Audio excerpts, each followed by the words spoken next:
6,400. That's how many seconds you have in a single day. 24 hours. Time that seems to fly by in the blink of an eye, never to be recaptured. Each day, you're overcoming obstacles and conquering challenges. Sometimes you want to kick it up a notch, and you could use a little extra help. Finally, there's a solution, a way to power the untapped potential that already exists in your body and mind. Presenting ASEA's Cell Performance, 3 innovative products powered by Redox that specifically target your energy, your mind, and your mood. 3 products to help you take on your next big challenge and achieve more than ever before. Revving up your body to help you amplify every hour, minute, and second of your day. Redox Energy ignites sustained physical and mental energy by helping your cells reach redox balance. Redox Mind gives your brain a boost for sustained cognitive performance so you can think more clearly and focus more easily. Redox Mood helps you find peace of mind by supporting a feeling of calmness and uplifting your mood. Make your everyday moments count while you maximize every second. Get sustained energy, enhance your brain power, and lead a life of vitality and significance, the life you deserve. ASEA's Cell Performance, powered by Redox. Feel the difference.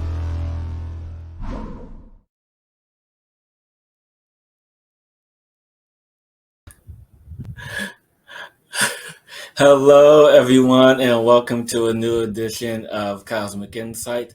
I'm your co-creator, Hillis, Pugh, along with Rebecka, Gregory here. Welcome, everyone, for joining us for another edition of Cosmic Insight. And today we have a fabulous guest that has decided to join us today to express his journey and this beautiful insight he's bringing to the world to help others move into saying yes of the yes of them to create the abundance that everyone deserves in this world. So tell us a little about who our guest is, Hillis.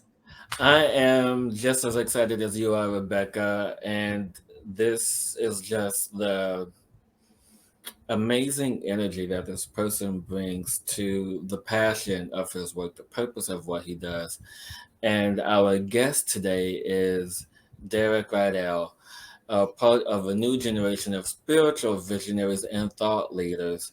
He is the #1 best-selling author of Emergence, 7 Steps for a Radical Life Change, which reveals the revolutionary process of the law of emergence, showing people how to tap into their pattern of perfection in any area of their life and create the right conditions for it to unfold.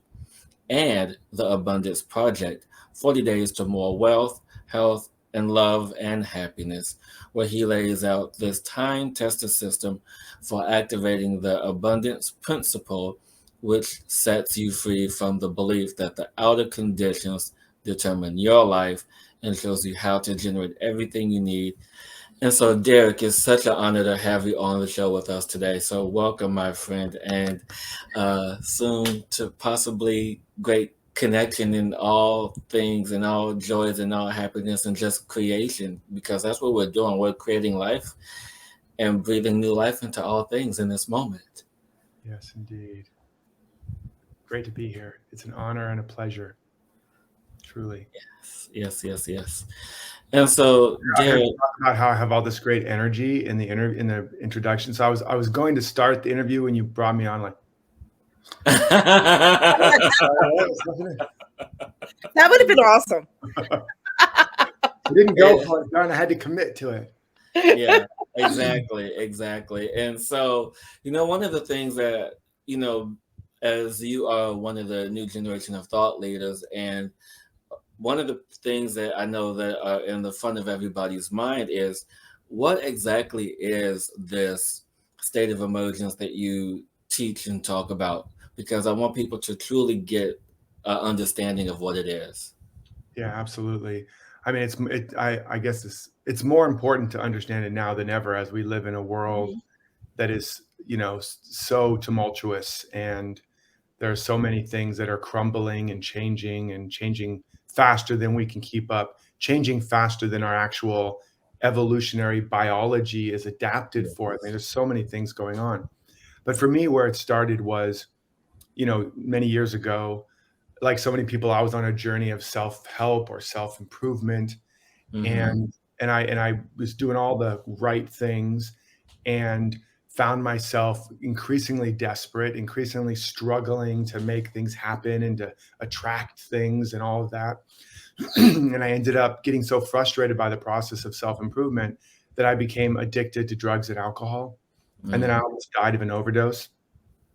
And then, I remember lying in the hospital with the IV snaking out of my arm when I regained consciousness, and the doctor saying, you're lucky to be alive.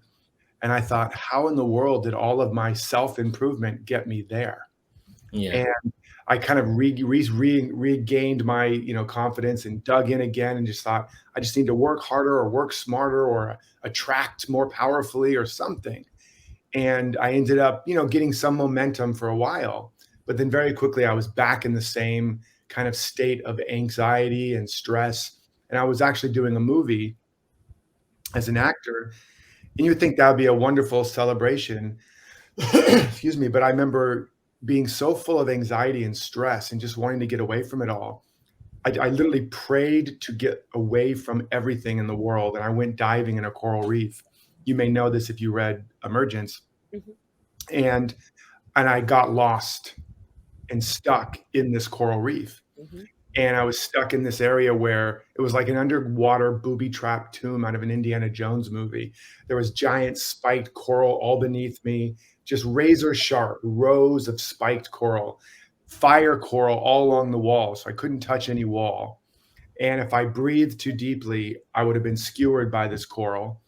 And so I couldn't swim down to try to get out. I didn't know where the exit was. And it was getting dark and nobody knew where I was. And I was literally stuck there. And I had to begin to breathe in really short breaths and just use my fingers just to keep the right water level so I didn't fall on top of these spiked coral and get skewered. And there was a moment in that experience where I knew I wasn't going to make it. It's hard to understand. It's like, it wasn't like I got past, please, if there's any way I can get out of this, God, I promise I'll go to church on Sunday. And the universe was not making a deal that day.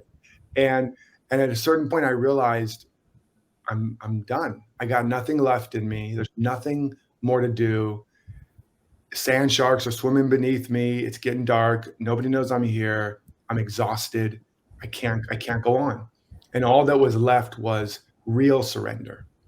And in this act of totally letting go, there was a flash of light. And I saw in a flash the Derek I've been trying to fix, change, heal, improve was a figment of my imagination. He was an amalgamation of parental fantasies and peer pressure and societal conditionings and what you should and shouldn't do and all of this ball of wax. And nothing I could ever do would ever make him enough. Because he was a figment. But right behind him or around him, there was another self. And this self was already whole. So it actually didn't need any improvement. It couldn't be improved.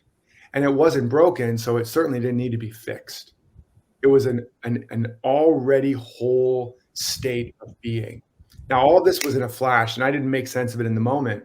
But in the next moment, I was standing outside this place I'd been trapped on this one little piece of coral, was the only piece of coral protruding out. And I couldn't see it from where I was, so I don't even know how I got there. But I was looking into this maze of coral, and I realized it was a metaphor for my life, that I've been swimming through this maze, following all these brightly colored things, and really was trying to get lost from the world. And I was gasping for air, and I was nearly drowning. That was literally the life I'd been living, in this endless pursuit to fix, change, heal, improve, control, manipulate, be something, achieve something. That was really a metaphor. And it's something broke in me. Humpty Dumpty fell off the wall. And I turned and I was able to swim out of the coral reef from that ledge and get out. And everything was shimmering.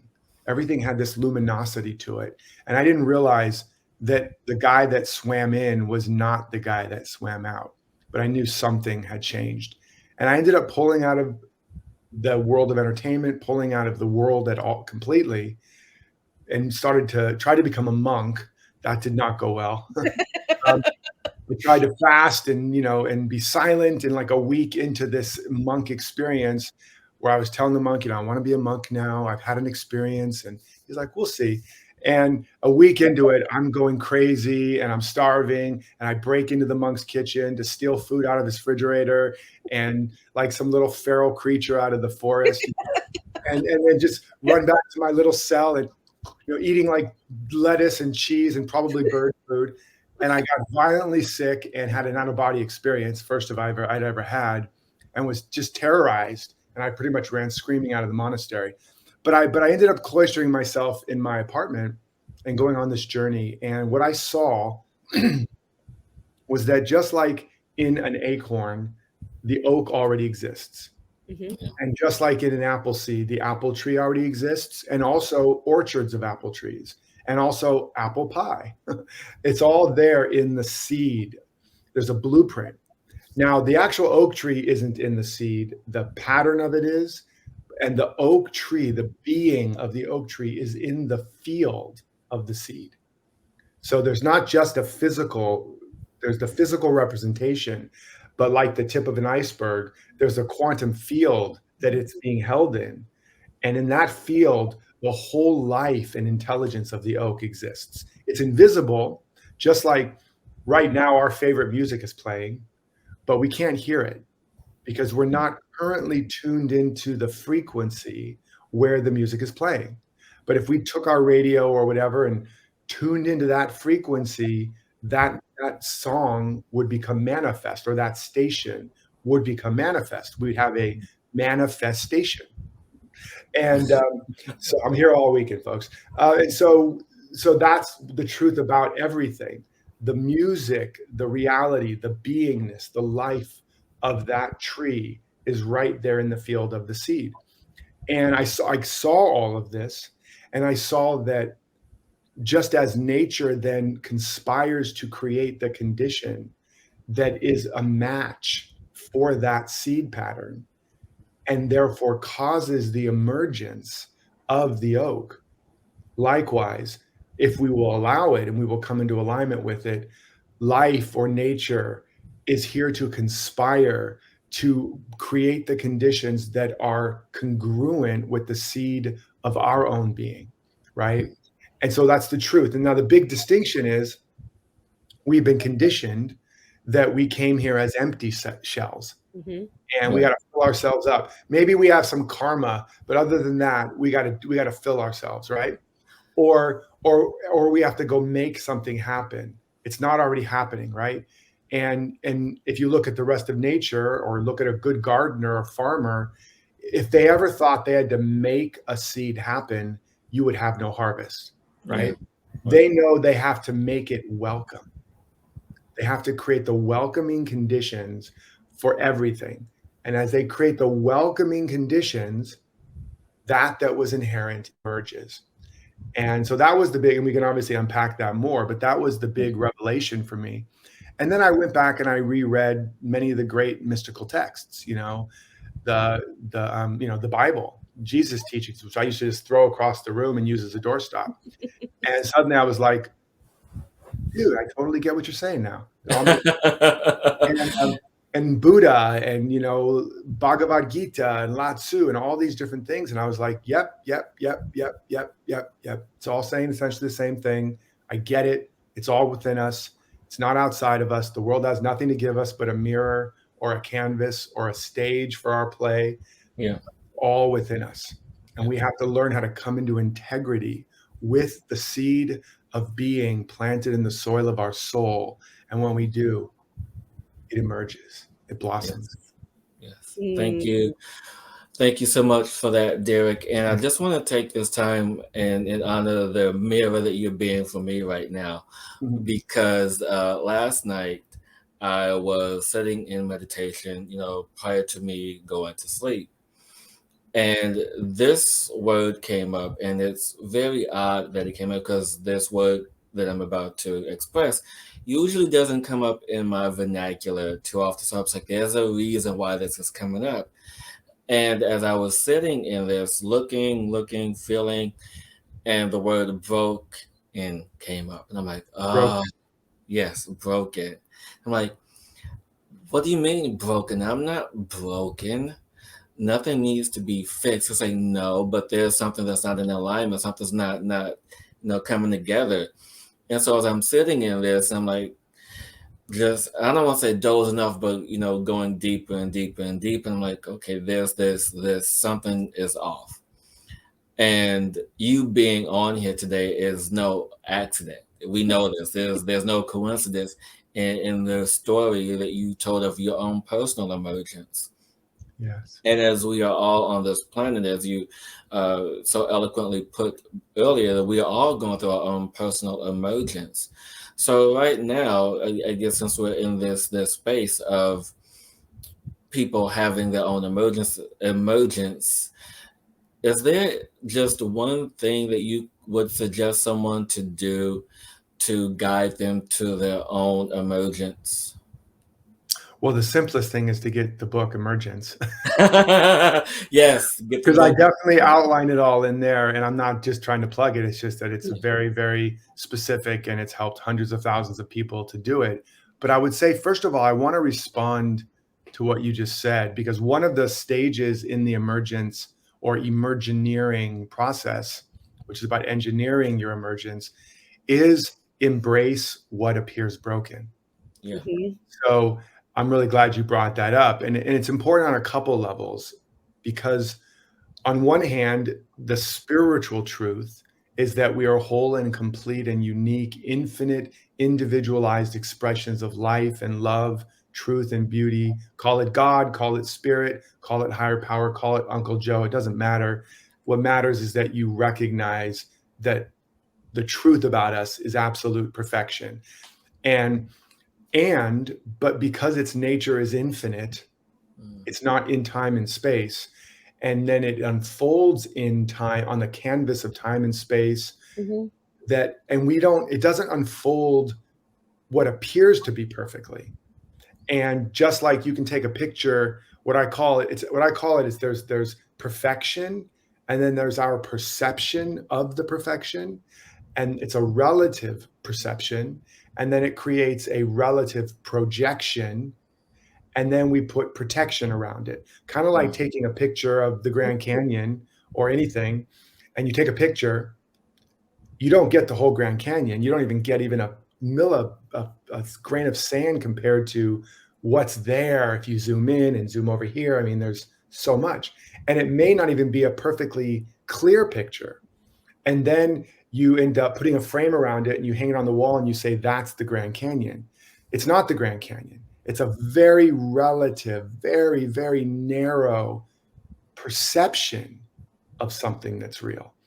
And so as that's unfolding and we're unfolding, there's going to be a lot of misperceptions that become misapprehensions and habits and forms, thought forms, emotional forms, physical forms. And so it's important, as people that are truly on the path to awakening and growing and evolving, we're not being airy-fairy. We don't just look at, me, eating yet another pint of Haagen-Dazs when I just finished the other one and say, but that's all part of the perfection.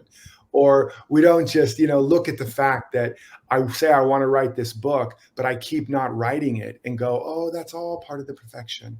And so we go, there's something out of alignment, and we don't judge it in a sense of right or wrong, good or bad, but we absolutely have to have that discernment to recognize where, as you said, something's out of alignment, and learn how to embrace those parts of us that appear broken. And one of the things that I get into in the emergence process is a thing called shadow work, which is understanding that there isn't any extra or missing pieces, but there are a lot of these limited perceptions of things. So like with the way we grew up, we might have a map that says, it's not okay to be selfish. It's not okay to want what I want or to go for what I need. And so it gets labeled selfish. it has a charge of guilt or shame. Or when I was in my innocence, I was so big and crazy and it was authentic, but it got labeled as too much. Mm-hmm. Or maybe I was trying really hard to do the thing right and dad kept saying I was getting it wrong. And so I got labeled as not enough or inadequate. And all I was doing in all of those situations was really expressing an authentic quality of me. The lie, the wildness, the craziness, the student, the, whatever the case may be, the selfish, which is really honoring myself. And because of those labels, we cut ourselves off from those places. We repress those parts of ourselves. And then we create compensatory. We try to become the nice guy, the good girl, the take care of everybody else's needs so I don't have to look at my own. Don't be too much, fit in, conform, or try to be more because you're not enough. And so it's important that we recognize in the perfection of it all, we don't just think it's all about focusing on the light and everything that's good and right, but that we learn how to meet and embrace all of the seeming broken, shadowy, dark, the things we don't like, the things we are triggered in others. Because if you embrace them, you discover they're not an enemy, they're an ally. Mm-hmm. And you discover that they carry gifts and wisdom and genius, the sadness, the guilt, the pain, the shame. It's all God, it's all divine, but not in an airy-fairy way, in like an airy, gritty way. Like you meet it and you hold it and you hear it and it reveals its gifts, and the devil is transformed back into an angel within you. And we're in a process right now where we're looking at the world and there's so much polarization, so much us and them. There's so much, this is the right way, that's the wrong way.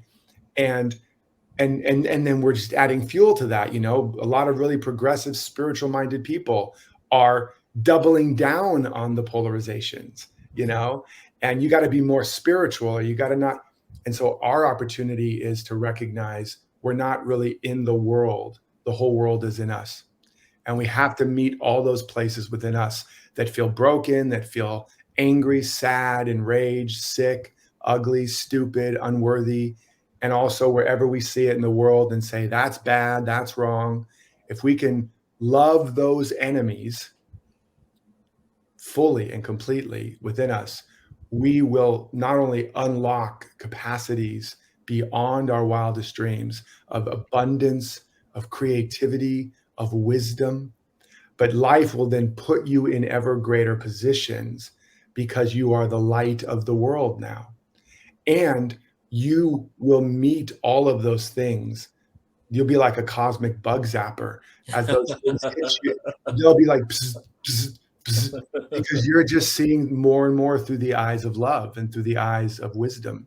I know that wasn't exactly the question you asked, but no, but it was perfect. It's what was needed. So thank you. Especially now. There's no way to end suffering in our lives and in the world by trying to be right or making somebody wrong. We have to end it by meeting it with love and forgiveness and understanding and gain the wisdom. I know you wanted to say something, Rebecka. Oh, I was just sitting here. I was just kind of laughing at myself. First of all, talking about I loved your story. It was just so profound that, what had happened to you and your experience of your emergence and where you are. It just really touched me. But in saying that, I was kind of laughing when you said the Bible. And then I started reading your books and I was like, oh, this is kind of like my Bible, because I've just been in this place, as I said before, I was telling you before the show, of like moving forward and stepping into that new part of me and needing to ask you for the information to come to me. And like your book just had all the information. I'm reading like going, oh my gosh. And then I was laughing again while you're talking, because when I was reading, some of the questions I had, you just answered. So I was like, oh, we thought ahead. That's why I kind of like talking about full circle and everything moves together, and the roots and everything. So I just found that interesting. But I really wanted to, and what you're talking about now, what you're bringing to the world right now, and you have emerged, is just so profound right now, is so required in the world right now, of getting away. What I was hearing is it's kind of like looking at life at the lies we tell ourselves and stepping into the truth of who we truly are, and that switch in that. But I felt the last thing you said was around love and forgiveness. And I was reading in your book, The Levels of Forgiveness. And I'd really like you to open up to that right now, just because that's so important to understand the levels of forgiveness from different points of view, so we can that's a huge thing right now, I feel, in the world, is opening that space of forgiveness so we can step into that place of love. Absolutely. And also forgiveness. Behind every story of unforgiveness, there's debt. Or I Yes. should say, behind every experience of debt, there's a story of unforgiveness. Mhm. Because when you are not forgiving, you are forgetting, fortaking, for withholding, but you're not forgiving. And giving, in the energy of the law of circulation, is the key to abundance. And maybe we'll go into that more.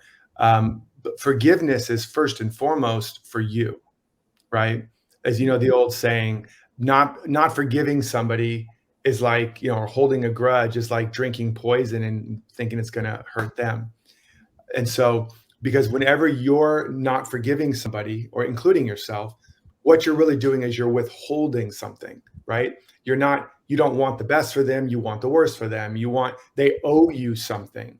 And if you have a bunch of IOUs and you owe me, that's called debt again. Mhm. And so you're withholding. And the emergence principle understands that whatever's missing is what we're not giving.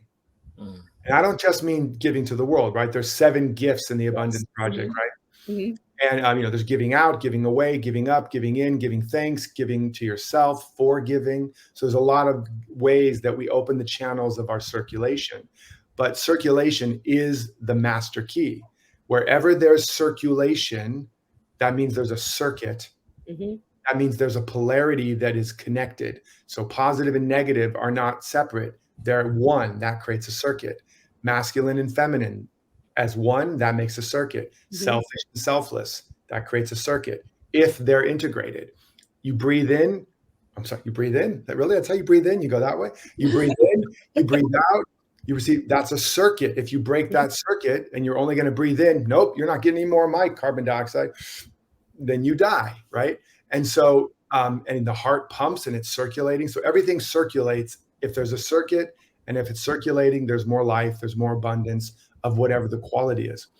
So those 7 channels allow you to circulate fully life. And they also begin to show you where you have broken circuits. And one of the common broken circuits, 2 of the biggest ones, are giving to ourselves. A lot of heart-centered, spiritually minded people struggle with that one, Mhm. right? To really, truly nourish and nurture and love and value and respect themselves. And the second one is forgiveness. And there's a lot of reasons why, but for the truncated version, the highest level of forgiveness is ultimately the realization that nothing has been hurt, nothing has been harmed, nothing has been broken, nothing has been lost. It's an understanding, like I was an actor and I would do a play and I would be, I was a method actor, so I played that play full out. So Mhm. that person betrayed me. In my experience, I was betrayed and I was, screaming or crying or whatever the experience was. And it was as real can be, except there was a little part of me that knew it was a play. But in the scene, it was full out carnage. And then afterwards, we would go laugh about it and have a drink, whatever, and talk about what an amazing scene that was. But I knew it was just a play, right? Mhm. As Shakespeare says, all the world's a stage and men and women are but players upon it. Mhm. That's a process. So we don't start there, but that's ultimately where we get to. When Jesus said, "Forgive them, for they know not what they do," what he knew was that everybody is innocent, but there are these collective patterns, these beliefs based on separation, limitation, the belief that there's multiple powers, that there's all these separate things. We've developed a race consciousness or collective consciousness Mhm. of beliefs of lack and limitation and separation. Like it's a bunch of code. It's like the system software of humanity. And their minds are like little computers or little portals of whatever, nodes within the information highway. And we adapt or adopt these patterns unconsciously, right? Yes. And we're born into a family of them. We're born into a culture of them. We're born into a gender of them. Or if we're a certain gender or color or culture or religion, by definition, we will be getting a certain piece of that operating code, and it's bad code, or it's old code, Mhm. like, whatever, snow leopard, whatever the different ones are of Mac. I can't keep up with them. Yeah. But it's like, and you try to run applications and they don't work. And, but when your computer's spinning wheel of death and all this, the code is messing up. If you're somewhat sane, you don't go, bad computer, I hate you, and throw it out the window. You recognize there's a problem with the software. And so that's what Jesus meant when he said, forgive them, for they know not what they do. They're being run and have been hooked. I'll tell you a story. I tell this analogy. A group of fish are swimming along, and this one guy is a real jerk. And there's nothing they can do. He's cutting in front of everybody. He's elbowing people. He's just a bad fish. And they try to reason with him. They pray for him. They lay hands upon him. They do everything, and nothing works. He's still a complete jerk. And they finally just give up on him. The whole school swims away, only to reveal he's been caught on a hook. And so he was flailing. He was out of his mind. He was hooked. And so we're all hooked.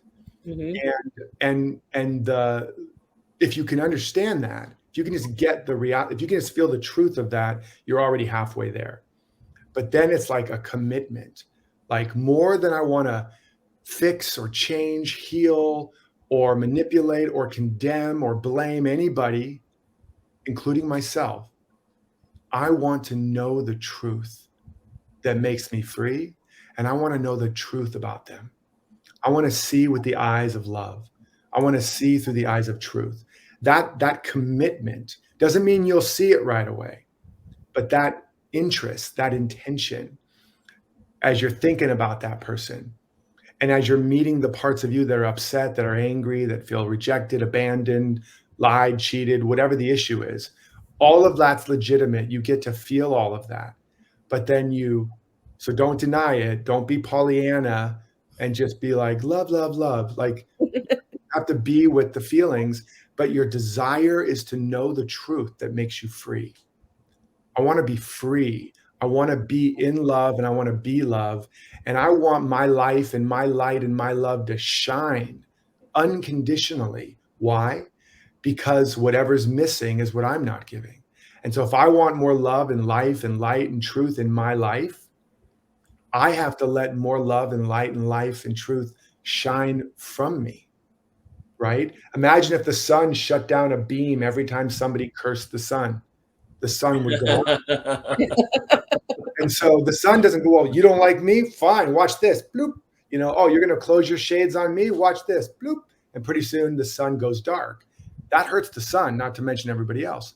Yeah. So God shines his light on the saint and the sinner. The rain falls on the just and the unjust. And be ye perfect. That's our command, is to be like God, or to be like life, or to be like love, which is and it's not, again, start from a selfish place. It's not about the other person. It's because whatever you hold back gets held back from you. Yeah. So I'm going to be the most loving, forgiving, generous, inspired, creative. I'm going to give it to myself. I'm going to fill myself up. I'm going to bless everybody. There is nothing you can do to stop me from loving you. Yeah. It doesn't mean I'm going to have lunch with you. It doesn't mean I'm going to visit you again, right? And if we have to put somebody in jail because they're a danger to themselves or others, then we do. But even if we close the door of the cell, we do not have to close the door of our heart. Yeah. And if you want more prisoners and bigger jails, just keep closing your heart and watch what happens. Yeah. Right. Exactly. If you want to heal people, and you want to be free, and you want to be in joy, and you want to be a beneficial presence to your family, to your community, to your work, and to the world, then pray to be an instrument of unconditional love and forgiveness. And that prayer I just said, and watch what happens. And what's not forgiveness, because just to give a little tip of the other side of the scale is, well, you did me wrong and you did bad and you're a jerk, but I forgive you. You know, like, you know, Yeah, in a because spiteful way. yeah, it's spiteful, or it's righteous, or it's pious, or, you know, you're an evil sinner, but, you know, God will take care of you, so I forgive you. You know, these kinds of have nothing to do with forgiveness. Although I will say, if that's where you have to start there. Get it going. But ultimately you want to move towards forgive them, for they know not what they do. And guess what? Forgive you as well, for you know not. If you're acting out or not doing what you want, be kind and compassionate first with yourself, because you are doing your best. Yeah. And so, Derek, when you was expressing this story, one of the things that I received visually was the energy of the torus, coming out from the heart, expanded out into the auric field, expanded out. And just so everyone has a visual, especially when you spoke of the energy of circulation. Mm-hmm. And if you don't know what the torus is by watching our show, go look it up. As we talk about this stuff all the time. But what comes to me is that as this energy is being emitted and emerging from the body, if you will, going out to the auric field, and there are these gaps in the field where it's not as strong, or the gaps are not as unified. And so in order to create this alignment or unification, it sounds like the people have to step into the next space of accepting and appreciating themselves where they are, and not try to be something else or create the illusion of something else that they're not. Would you agree with that? Yeah, you have to start by with what is. You have to start with where you really are, right? Like if you're in like a mall and you are trying to find the Apple store, the only way you got one of those signs and it says you are here, the only way to get to where you want to go is to know where you are. So you have to start by appreciating where you are, by honoring where you are, see the thing as it really is, not as you think it should be or hope it will be. But ultimately, then you have to see through it to the deeper potential, right? To the deeper possibility.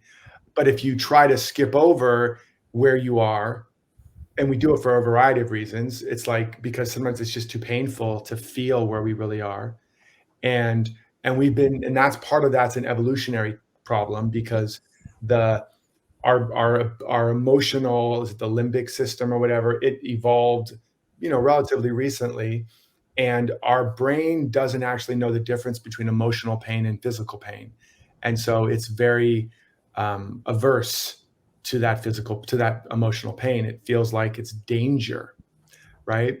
And so we will do all manner of things to avoid feeling, basically. And I'll even break it down even more basic. There's only two things all 7+ billion people are doing, no matter what it looks like. We are either going for a better feeling or trying to avoid a bad feeling or a painful feeling. And that's it. All that you see is an attempt to have a greater feeling or to avoid a lesser feeling. Who's this? It's Cosmo. No, that's Finn. Oh, that's Finn. Oh, yeah, I see the We had a husky concert going on here, so I had myself on mute. So beautiful. So we have to get it. So if we want to master one of the master principles or practices, it's learning how to be with all of our feelings and hold them, and then listen to their message. And hello, there's my wife back there. I love this. We just have families coming in. Bring them all in. It's all good day. So the ability to be with your feelings is what allows you to transmute that feeling. Mm-hmm. And it actually, if you can witness and hold whatever your thoughts, your feelings are, naturally they'll start to break down and transmute, and you'll discover, the deeper feelings, and deeper, and get all the way down to the roots. And then that's another way also of dissolving karma, is by being able to mindfully observe and witness whatever's coming up without reaction. It's why, Jesus said, judge not by appearances, resist not evil. And Buddha talked about craving and aversion, and being able to mindfully observe those things. So the more we can learn just to be with where we are and what we're feeling without trying to do anything about it initially, the more we regain dominion over the one and only thing we have control over, and that is our attention.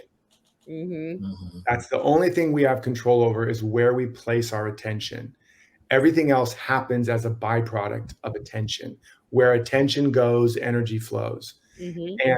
And so our ability to have dominion again over our attention is one of the master tools. And then just observing, beholding God unfolding, beholding life unfolding, right?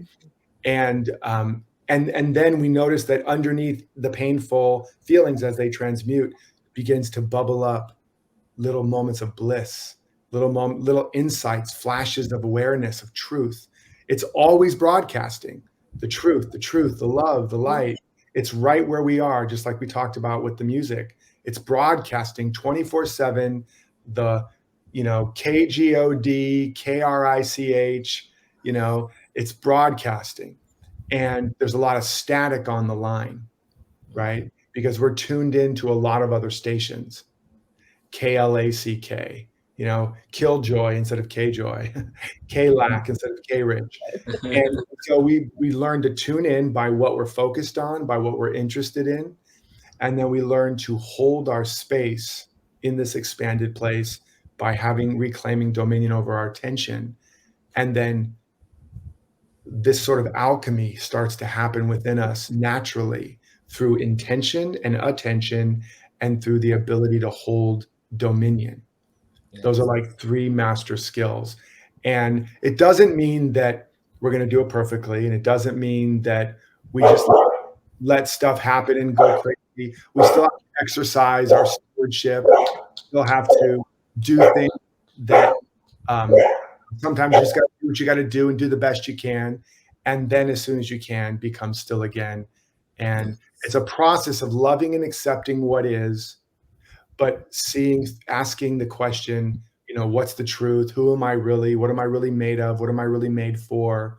Open my eyes, kind of the prayer I said earlier. While we're doing our best, bumbling and stumbling through, that will allow us to have greater and greater awareness. And I'll say one final thing about that. It really does come down to, what are you truly interested in? Yeah. We say we want, like, for example, we say we want more abundance or more wealth, let's just say. And that's okay. That's fine. That's a structure in our life that we should stabilize so it doesn't take us out of the game. But if you look at the person that says that's not creating that, and you look at their bank account, their credit card, their calendar, and their conversations, what you'll see is that that's not actually what they value. You'll have a great revelation. If you do this for yourself, you'll see, oh my God, I'm spending all this time over here. I'm spending all this money over there. I'm having all these conversations about this. And there's this tiny little bit that's like, I come out from all that and think, I want to develop abundance, and then I go back under and I'm focused on lack, and I'm focused on worrying, and I'm focused on gossip, and I'm binging Netflix, and I'm not writing that book I say I want to write, and I have all these, and you start to see, oh, that's not really what I value. Yeah. What I really value is safety or convenience or feeling like I'm part of the know, whatever it is, but it's a really important exercise to do. And if we say we value freedom, like spiritually, we want to truly wake up and be empowered. Again, look at your credit card, calendar, conversations, and bank account, and just look and see, because you want to know what you really value, what your real religion is. Look at your daily routines and actions. And there's no judgment there, but it can be very eye-opening, Because you suddenly, and you'll go, but you don't understand, Derek. I have all these reasons why I have to do all these things, and not all the. I'm not. You can have all the reasons you want. I'm just saying, if this is what you're doing all the time, this is what you value. And if you look underneath it, you're valuing, like I said, mostly it's safety, security, comfort, convenience, not letting go, not losing, not failing. It's a lot of the knots that you're tied up in.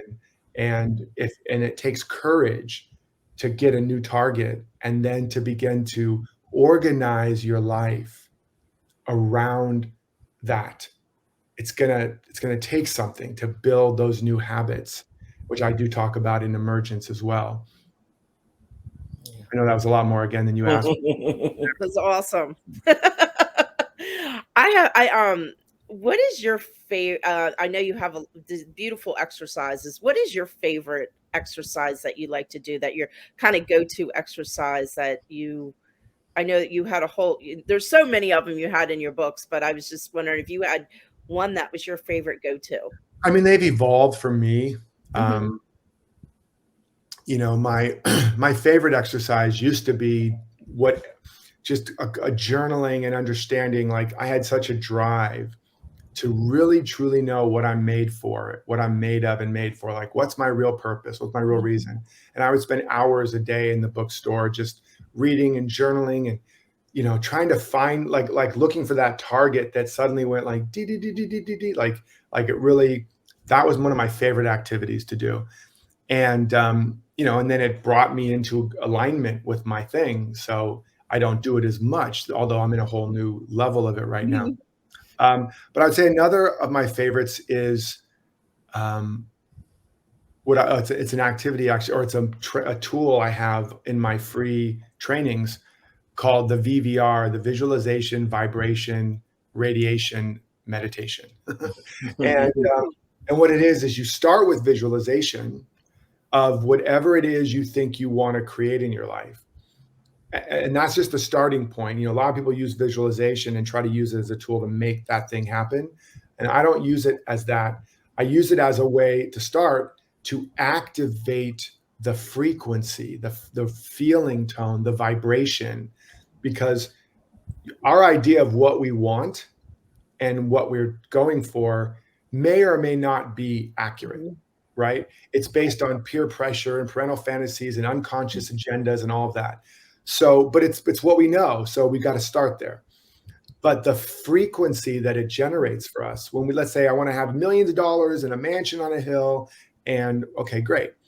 And you visualize it and it makes you feel inspired. It makes you feel empowered. It makes you feel expanded. Well, those qualities or vibration, those are true. That is real. Take that to the bank. That is the substance of your life. That is actual substance. So you use your best guess, the visualization, to get to activate a feeling of expandedness, aliveness, excitement, inspiration. And then from there, you breathe into that. And as you exhale, you let it expand and fill every part of your body, every cell of your body. And you fill it until you're just filled with it. And then the next piece is now you give it all away. You radiate it to the world. You bless the whole planet. You imagine the planet in front of you, and you just shine and circulate and want this or better for everybody and every creature and all of creation. May all beings be blessed completely. May all beings be forgiven, be loved, be abundant, be successful, be healthy. And you just radiate that. And what happens is it gets even bigger for you. And that's the law of circulation. You cannot give what you don't have. So you first have to have it. You got to fill yourself up, but then you cannot keep what you don't give. So now you give it away. And as you give it away, you get to be a channel of grace and a channel of good, and it expands you, and you realize the greatest joy is the giving of it away. Yeah. And then the final piece is you get to receive it circulating all back, pressed down and overflowing.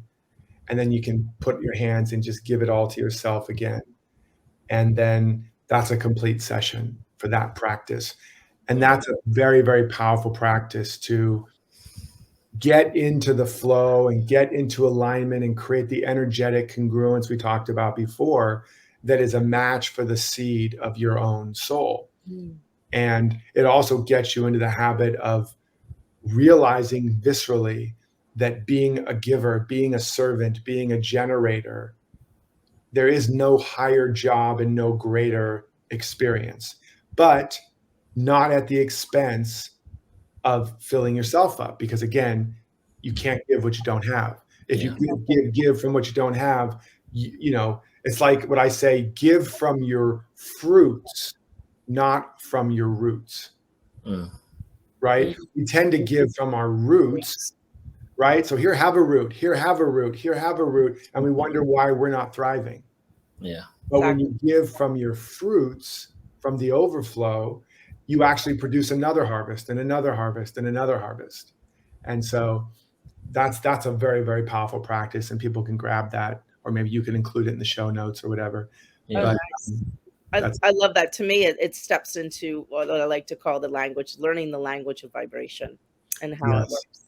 Absolutely. Twofold, you know, going back to the visualization part of it, do you feel that people get caught up when they use visualization as a way to open up, to bring whatever they want to manifest in the world, as a way of setting limited expectations on what they're going to create? Absolutely. That's why, you can, because again, I mean, I remember I knew this guy that used all this creative visualization, law of attraction, all that to get a Mercedes.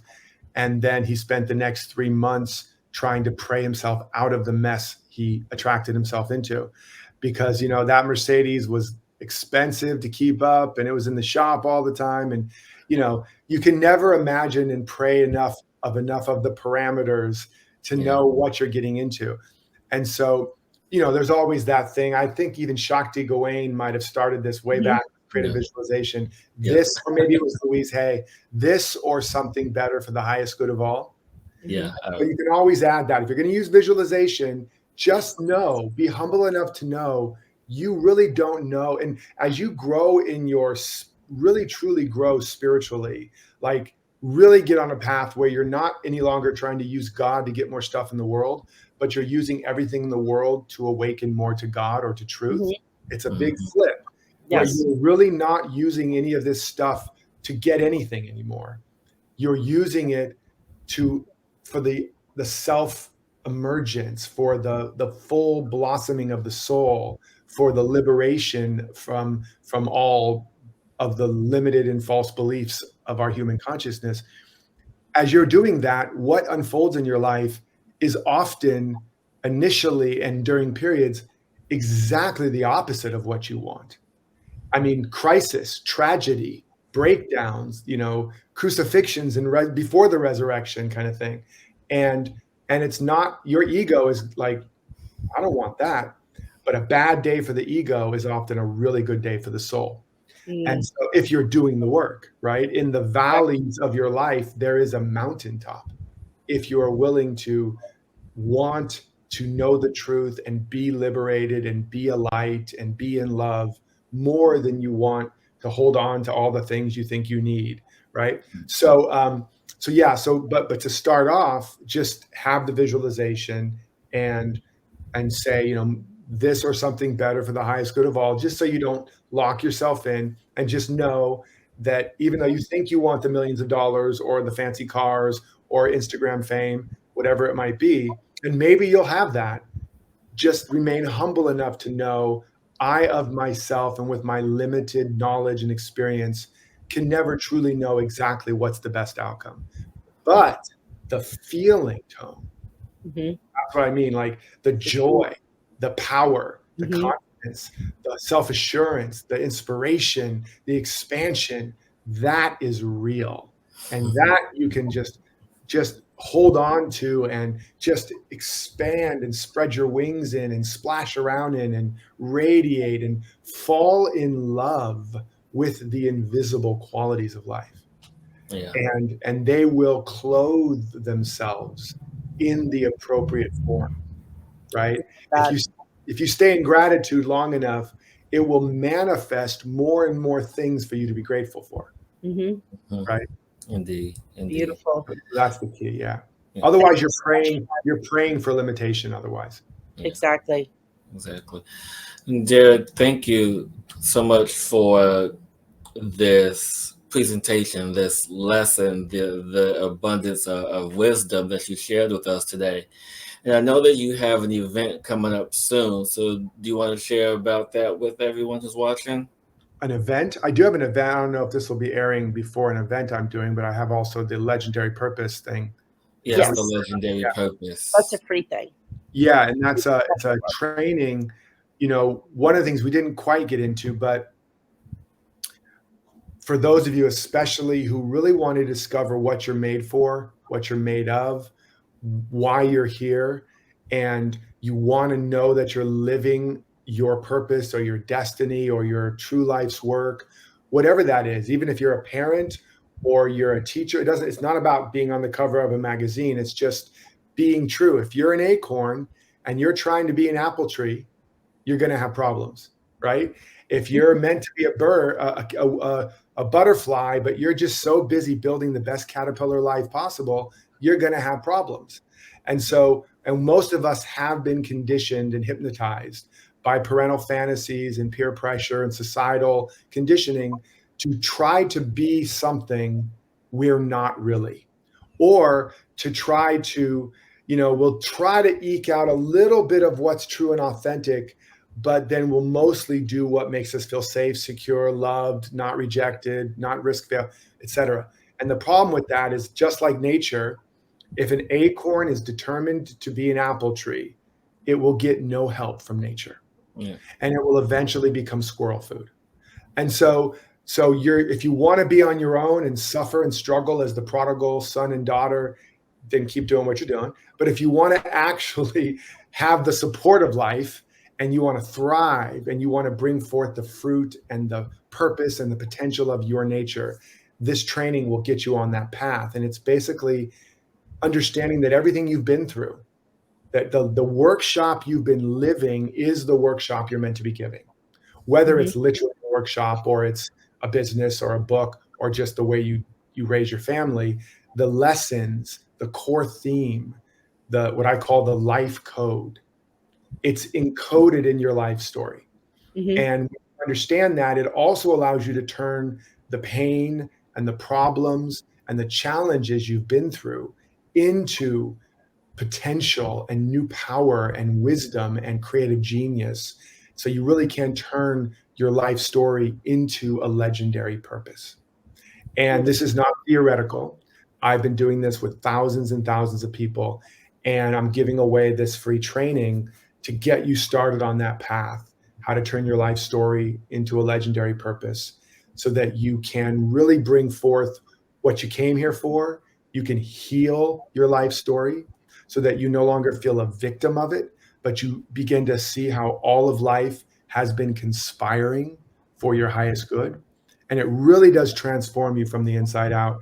And then also it shows you how to begin applying that in your everyday life. Oh, I love that. Thank you. So I want to turn left for a second, or right, or whichever way you want to. I have this question, and I don't know why, but it keeps on popping up. So I'm just going to ask you, what is your point of view on the word spirituality or spiritual? Well, I mean, that all depends on how you define it. And that's one of the problems with communication, is you say a word and I agree or disagree, but neither of us really know what our definitions are. And so we're almost never in the same conversation. But for me, spirit or spirituality, or the spirit, spiritual, represents that which is unchanging, that which is real, that which is true. So the spiritual universe is a universe, a reality that is not in time and space, that is not evolving. It's an isness, right? You could say, in a way, mathematics is also spiritual, because nobody invented math. Nobody created math. 2 + 2 = 4. And it equaled 4 even before you knew anything about math. And it didn't start off 2 + 2 = 1, and then it equaled 2, and then it evolved to 3, and now it's 4, and someday it'll equal 5. It's an eternal isness. Same with the scale of music. Mm-hmm. And many of the principles of reality, they don't really have a beginning, middle, or end. And the same is true with the quality of love. Love didn't evolve. It wasn't like there was something less than love and then a little bit more, and then it became love, and eventually it's going to become super love. No, it's an infinite isness. And so this infinite reality of harmony or order or being or whatever, again, it defies language, because language is by definition a concept and not the thing itself. Mm-hmm. That's spiritual. And so being spiritual isn't, I sit under an inverted pyramid, I burn the right incense, I say the right chant. Those are all tools and trappings to get you in touch with the spiritual. But if you're not using them to get in touch with that which is unchanging, that which the world cannot give you or take away, that which is incorruptible and indestructible, then you're not being spiritual. You're just caught up in all the trappings of New Age stuff.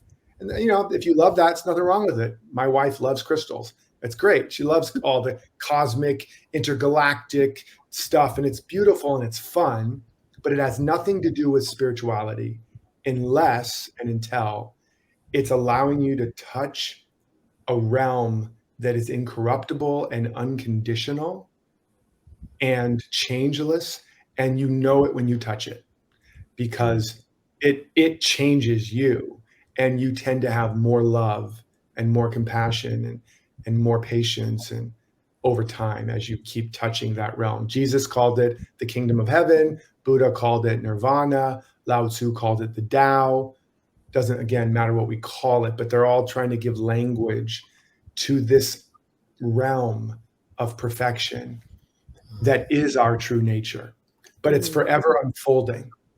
And it's really easy to get caught up in what's unfolding and go, that's something, and I'm going to hold on to that. And which is why Jesus said, if you try to save it, you'll lose it. But if you're willing to lose it, you'll find it.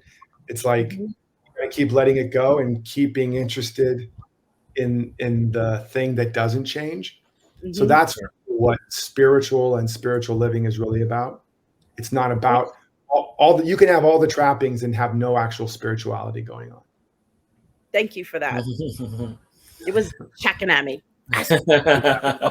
And I'm curious, how does that resonate or land for you? Like, what does that make you think? Like, it makes it aligns with what I believe as well. And I asked the question too, because I felt what you were saying before of the tangible things like the cards and the crystals and everything. I think people get so caught up in all that, that to me, spirituality is has so much dogma and so many labels attached to it now, that they've lost the essence of the truth of it. So that's kind of why I asked the question, because I do believe in that we open to it is that space of tapping into that essence of us.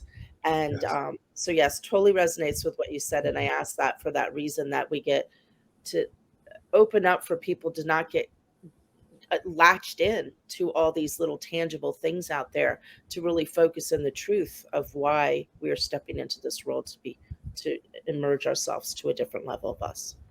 Absolutely. Yeah. I mean, like anything, something starts off with a pure intention, and then we build an industrial complex around it. And that happened to religion, and that happens to the spiritual New Age movement, and that happens in every industry and area. We end up becoming more focused on serving the forms of the thing, the life form, and we stop serving life itself. Yes. And we have to get more committed to no longer trying to save the world or any forms, including ourselves, and instead serve what's emerging. Serve that center of our being where life is flowering constantly. And the more we can do that, living by insight more than eyesight, then, we become Jedis. Like Yumalicious.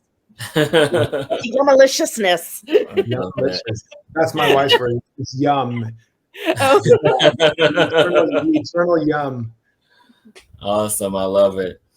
And Derek, thank you so much for gracing us today with your presence, with your wisdom, and these offerings for our audience, for them to grow in their space. And it's been a great honor. So thank you so much. Yes, thank you, Derek. Thank you so much for this beautiful, I'm going to say journey today, because it was a journey. It was just a fun, exciting journey.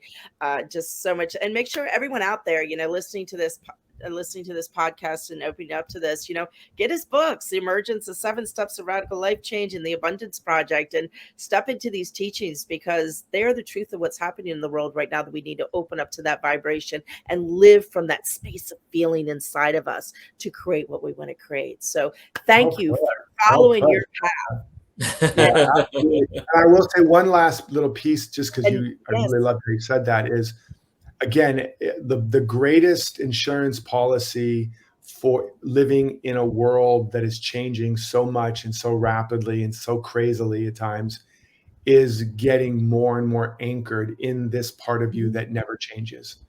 And I don't mean the rigid ideas you have about yourself that you're holding, but this part that Rebecka just so beautifully reflected back. The more you're anchored in that, the more you're drinking from that spring deep within you, the more you will have deep roots. So when the storms come, they don't knock you over. When the droughts come, they don't dry you up. When the fires come, they don't burn you down, because your roots are deep and you're being nourished from a much deeper place. And you'll also have vision and insight that is not coming from the world. When I teach a lot of influencers, that's why the legendary purpose is connected to that. The greatest way to be an influencer in the world or in your family or in anything is to not be influenced by the world. Exactly. And to the extent that you are not influenced, meaning you're not reactive, you're not triggered, you're not hooked and being dragged all around by the changings of the world, the more influence you'll have over your world, and the more the spiritual, you'll be put into positions of greater influence and greater impact. So now more than ever, this is really, really an important thing if we want to lay the foundation for our long-term well-being and prosperity and fulfilling our true destiny. So thanks, guys, for letting me share this. Thank you, Derek. And for everyone who's watching, remember to catch our weekly live tune-ups every Friday, 6 p.m. Eastern, so you can get your weekly tune-up and whatever happens live, because we never know. And thank you again, Derek. And thank you, all you cosmic explorers out there joining us to listen to this show, and hope it expanded you out. And remember, don't limit yourself, create yourself, be the change in you. Mwah. Till next time, everyone. Till next time.